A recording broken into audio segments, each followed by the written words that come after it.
Humor really is our saving grace, and it helps keep us psychologically healthy. It is one of the most powerful tools for coping with any form of stress, even during the worst of circumstances.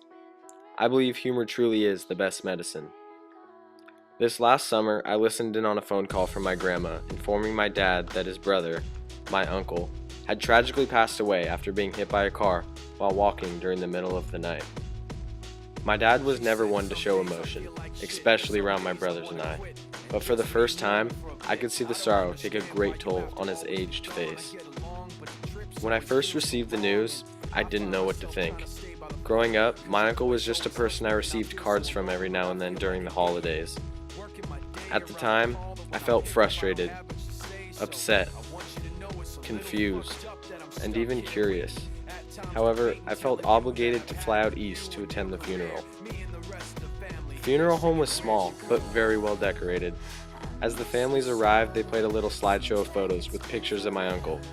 Seeing him in childhood photos with my dad made me pretty emotional.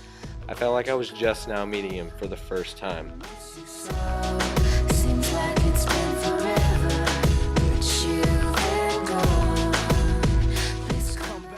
Once all the guests had arrived, a man pulled over the casket and opened it up so you could see the cold, still face of my dead uncle. A wall of silence overtook the entire room. It was hard to look at my uncle and see him lying there, knowing he will never wake up. It was too much to take. I remember looking around and seeing all the adults crying, especially my dad. This was the first time I had seen him cry. He was hunched over with his face in his palms, trying to hide the tears. It made me want to cry.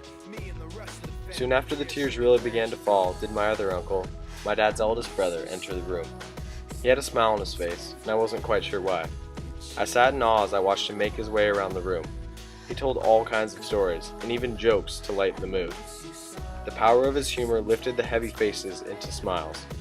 When everyone was struck with sorrow, here came my uncle to pick them up.